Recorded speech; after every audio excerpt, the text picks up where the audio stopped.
ആണുങ്ങളെ വാങ്ങിച്ചു തന്നതാ. ഇത് നിങ്ങളുടെ കൈവശമാണ് വാങ്ങിച്ചു തന്നതെങ്കിലേ സന്തോഷത്തോടെ കൊണ്ട് തന്നേനെ. നിങ്ങൾ വാങ്ങിച്ചാന്നും പറഞ്ഞു. പറഞ്ഞ കേട്ടില്ലേ? അത് ഒഴിവാക്കാനായിട്ടാ ഇത്തവണ അങ്ങേരെ നിനക്ക് നേരിട്ട് നെക്ലസ് വാങ്ങി തന്നേന്ന്. അതുകൊണ്ടാ ഞാൻ സന്തോഷത്തോടെ ഇത് സ്വീകരിച്ചത്. അതും എങ്ങനെ നോക്കിയാലും ഒരു 6-7 ലക്ഷം രൂപയെങ്കിലും വരത്തില്ലേ ഉണ്ണേട്ടാ? പിന്നെ എനിക്ക് മാത്രല്ലല്ലോ, എന്റെ അച്ഛനും മുത്തശ്ശിക്കും ഒക്കെ ഡ്രസ്സ് വാങ്ങിയില്ലേ? നാളെ തന്നെ അത് അവിടെ കൊണ്ടുപോയി കൊടുക്കണം. അവിടെയും ഇന്നലെ വരെ കണ്ണേട്ടിന് ഏറ്റവും കൂടുതൽ സ്നേഹിച്ച എന്റെ അമ്മയെ ഒഴിവാക്കി. അതെനിക്കങ്ങ് ഇഷ്ടപ്പെട്ടു.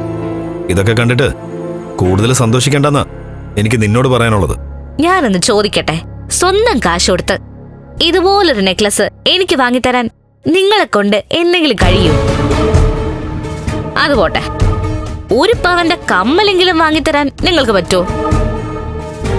ചിലപ്പോ പറ്റുമായിരിക്കും. സ്വർണത്തിന്റെ വില ഇടിഞ്ഞു താഴ്ന്ന് 10,000-10,000 എത്തുമ്പോ. അതിനി അടുത്ത ജന്മത്തില് പ്രതീക്ഷിച്ചാ മതി. ഇതുപോലെ സ്വർണം അയാള് നിന്റെ ചേച്ചിക്ക് വാങ്ങിക്കൊടുത്ത് കാണുമെന്നാ എന്റെ സംശയം. അവൾക്ക് കണ്ണേട്ടന് ഒന്നും വാങ്ങിച്ചു കൊടുത്ത് കാണില്ല. പക്ഷെ അവള് ചിലപ്പോ വാങ്ങിച്ചു കാണും. അവളുടെ കയ്യിലെ കാശുണ്ട്.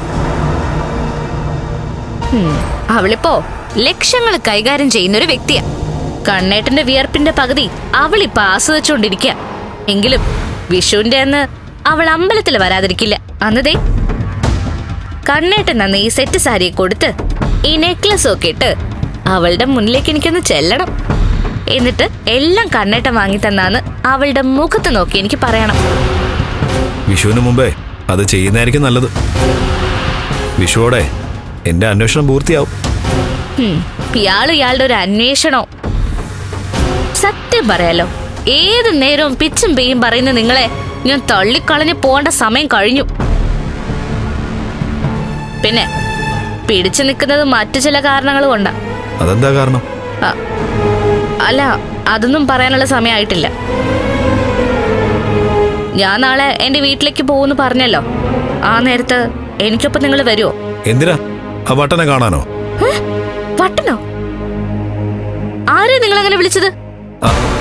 അല്ല, ഇപ്പോ നിന്റെ അച്ഛൻ എന്റെ അച്ഛനെ കണ്ടെന്നും പറഞ്ഞ് നെട്ടോട്ട് ഓടുന്ന സമയമാണല്ലോ. ഒരുമാതിരി വട്ട് പിടിച്ച പോലെ. അതുകൊണ്ട് എന്റെ അച്ഛൻ വട്ടനായി അല്ലേ?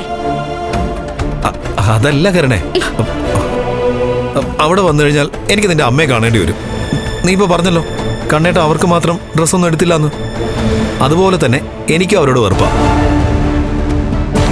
അവരുടെ മൂത്തമുള കാണുന്ന പോലെയാ ഞാൻ അവരെയും കാണുന്നത്.